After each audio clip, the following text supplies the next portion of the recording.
Oke, assalamualaikum warahmatullahi wabarakatuh. Waalaikumsalam warahmatullahi wabarakatuh. Kembali lagi di channel kesayangan Gria ID Channel. Gue Riang. Dan saya Wasis Saputra.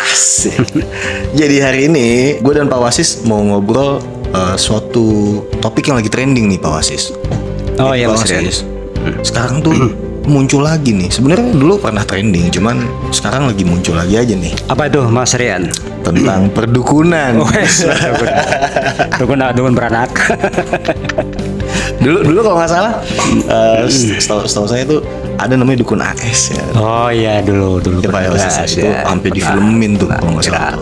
Jadi tuh sama nih memakan korban, tapi jumlahnya nggak tahu ya. Banyakan mana tuh? Banyakan dukun AS atau sekarang? Jadi yang sekarang tuh gimmicknya melipat gandakan uang, Pak Wasis. Gokil. Dan itu terjadi di kalau nggak salah di Jawa Barat, di Sukabumi ya kalau nggak salah. Apa yang korban terakhir Sukabumi gitu. Jadi banyak yang jadi korban kalau nggak salah hampir 12-an kalau nggak salah tuh Pak Wasis. Belasan orang tuh yang meninggal tuh kan. Jadi motifnya menyerahkan uang. Korbannya itu Pak Wasis umurnya dari 25 tahunan sampai 50 50 kalau nggak salah. Jadi ternyata yang cukup mengagetkan tuh ada yang usianya 20-an Pak. Kayak gitu. Nah, sangat disayangkan. Jadi motifnya itu melibat gandakan uang dan cara si dukun ini mengeksekusi korban itu Pak dengan suruh minum cyanida, racun tikus kalau nggak. Oh iya. Iya, racun gitu Pak. Nah, jadi kalau menurut Pak Wasis nih, ini Pak Wasis bukan dukun ya. FYI ya loh. Iya. Kalau subscriber setia pasti tahu lah siapa Pak Wasis. Iya. Gitu. Pak Wasis udah ada sebelumnya. Bisa saya. Apa aja bisa. Serba bisa Pak Wasis. Stuntman. Iya betul. Pak Wasis tuh. Nah, Pak Wasis kan menarik nih karena Pak Wasis juga kebetulan lagi pakai kaosnya nih. Jadi tentang PSHT ya. Oh iya betul. Nah, maksudnya Pak Wasis kan ikut silat yang dimana sudah menjadi tradisi kearifan lokal ya Pak ya. Iya betul. Kebanggaan Indonesia ya. Nah Pak, kan setahu saya sempat deh saya pernah dengar tuh paguyuban PSHT dulu Pak. Itu sempat kayak ngegerebek abis-abisan deh yang namanya dukun. Kayak gitu tuh, yang kayak penipuan yang berbau apa ya kalau nggak salah berbau agama. Iya betul. Itu Pak Wasis ini nggak sih menyaksikan itu nggak sih Pak? Kalau yang sekarang lagi trending itu yang ini ya Gus Samsudin tuh ya, yang Fight itu kemarin ya. Jadi memang di organisasi BSHT itu memang ya untuk hal-hal yang kayak gitu memang kita nggak ini. Jadi memang kalau ada memang yang orang-orang yang praktek-praktek itu kita tetap memantau. Jadi kalau memang ada kejadian yang janggal, kita dari organisasi sendiri itu langsung kita eksekusi, itu kita ikut di ini juga. Intinya di apa sih cepat-cepat ditindak. Iya, ditindak. Gitu kan bukan berarti tidak tidak menghargai instansi kepolisian. Iya, Cuma betul. kan kadang kan lama memang gitu kan tuh ya Pak. Iya. Nah, kalau menurut Pak Wasis sendiri kan orang banyak mikir Pak kalau kadang ilmu bela diri yang terlalu tinggi suka dimepet-mepetin sama hal-hal yang klinik. Iya. Sedangkan saya juga dulu pencak silat tuh. Iya. Bentar doang. Iya, betul. Nah, kalau Pak Wasis menanggapi itu kayak gimana Pak? Sebetulnya masalah ilmu bela diri masalah klinik itu tergantung juga sih dari manusia itu sendiri ya.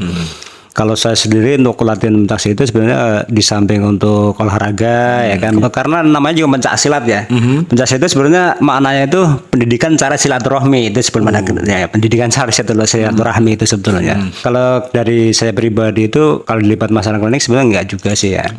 Karena memang di situ diajarkan tetap arahannya sebenarnya ke bagaimana kita untuk bertakwa kepada Tuhan Yang Maha Esa itu sebenarnya, untuk menjadi manusia yang berbudi luhur, tahu benar dan salah seperti itu. Jadi tidak boleh musyrik ya Pak. Tidak boleh musyrik. Jadi jangan salah tuh kalau misalnya perkumpulan atau organisasi bela diri itu kenapa sampai malam itu fokus berlatih Pak. Betul. Iya. Nah jadi karena ini obrolan ini mencoba untuk memisahkan stigma buruk ya. Jadi organisasi bela diri apapun itu nggak ada yang arah-arahnya itu ke sana Pak. Betul. Nah Pak Wasis, kalau Pak Wasi sendiri nih merespon katakan korban dari para dukun itu ya. Yang tadi saya bilang kan ada yang usianya dari 20-an sampai umur 50-an. Dari yang ngasih cuma 5 juta sampai yang ngasih puluhan juta, Pak. Untuk berharap dia dilipat gandakan duitnya jadi miliaran. Nah, Pak Wasi merespon itu gimana, Pak? Sebetulnya mungkin korban-korban itu mungkin kebanyakan orang yang mengalami trauma kali ya. Menurut saya karena pada dasarnya siapa sih manusia yang tidak kepingin istilahnya hidupnya semakin sukses gitu kan. Tapi orang kan nggak berpikir bahwa pinginnya instan aja gitu kan. Dengan secara instan kita bisa langsung kepingin jadi orang yang sukses. Kita berpikir secara logis aja lah. Mie instan aja, yang namanya mie instan itu harus ada prosesnya dulu ya kan. Kita rebus dulu ya kan, nggak langsung kita makan mentah itu kan. Sebetulnya memang kembali lagi ke manusia itu sendiri, makanya banyak orang yang gampang terpengaruh dan terperdaya dengan adanya iming-iming yang sebetulnya secara rasional itu nggak masuk akal juga sebetulnya. Tepan karena memang mereka itu mungkin ada kehidupan masing-masing mereka itu mungkin ada tekanan kali ya, atau keperluan mungkin terlalu besar ya, kali ya, jadi Pak ya. Dengan cara apapun dia kepinginnya cepat sukses gitu, menghalalkan segala cara seperti itu. Jadi emang ya harusnya sesederhana ini, Pak. Kalau mau melipat gandakan uang kan investasi. Iya betul. Iya, jadi sebetulnya kalau mereka itu berpikir daripada untuk melipat gandakan uang dengan cara yang kita nggak jelas ya. Di sini kan udah banyak nih yang penampungan invest ya kan. Betul Pak. Apalagi nih sini nih ya kan, di Temagami, ya kan, Kasa Ala ya, Rosel Laena nih, ya. Ada lagi Panenjo di situ ya kan. Rumah subsidi tuh. Rumah subsidi. Itu ke situ aja investnya. Dan insya Allah lah kalau memang mau invest untuk 1 tahun ke depan, naik tuh harganya. Iya, jadi buat teman-teman nih dari yang usia muda, Pak ya, betul. Ini kan segala kalangan. Kalau mau investasi yang menjanjikan ya cuman di properti, di Geria ID pastinya, Pak. Betul, gitu. Jadi banyak pilihannya tuh, mau rumah yang dari yang rumah subsidi, ada pemandangannya villa lagi, Pak, bukit tuh. Belum lagi ada yang rumah-rumah premium, lokasinya premium banget, cuman harganya sangat terjangkau. Ya, betul. Kayak gitu. Daripada ngasih dukun. Iya. Ya, Pak. Udah ngasih dukun, kadang-kadang kita juga jadi korbannya ya. Mati lagi kan. Suruh minum racun tikus. Nah, Pak, tapi Pak, itu kenapa ya, Pak? Kok itu terjadinya tuh kan pasti di apa sih, di perdesaan gitu, Pak. Iya. Maksudnya penasaran, Pak, kalau menurut Pak Wasis nih, emang di sana tuh anak-anak mudanya itu ininya kayak gimana sih, Pak? Polanya, Pak? Sebetulnya mungkin karena ya sebetulnya kalau bicara masalah sebetulnya di pedesaan juga hampir sama dengan perkotaan ya. Ya mungkin kan udah modern soalnya. Udah ya, artinya secara media itu sebenarnya udah banyak lah berita-berita yang istilahnya bukan hanya sekali 2 kali itu tragedi terjadinya seperti itu kan. Jadi kembali lagi tadi yang saya sampaikan, bahwa ada ya orang yang punya kesadaran diri masing-masing, tapi ada juga yang karena kepepet suatu kebutuhan atau keserakahan, pengennya orang, biasanya orang itu kadang-kadang iri dengki ya kan, melihat temennya seperti itu, saya jadi pengen seperti ini kan.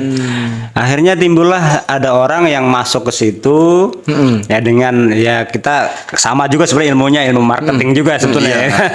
Dukun itu kan marketing, bicaranya halus dengan iming seperti itu, diiming-iming seperti itu, jadi mereka tergiur juga akhirnya. Jadi bahwa mungkin karena dia pas kebetulan timingnya pas, kita lagi butuh, ada yang nawar seperti itu, akhirnya pas banget jadinya kita tergiur juga seperti itu, bahwa jadinya mati. Iya, jadi malah bukannya tambah ya, umurnya tambah pendek jadinya.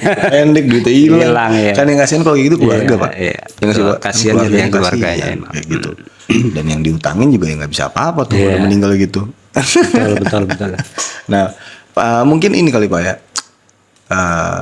karena ada angle-nya ke bela diri nih. Harusnya ya, emang menurut saya sih, Pak ya, bela diri itu kan olahraga yang harusnya diwajibkan menurut saya, Pak. Karena pembekalan, Pak. Jadi ya untuk bekal anak sejak dini gitu, biar nanti gedenya tuh ya kalau dia ini bisa memilih teman yang mana yang baik, mana yang tidak. Betul.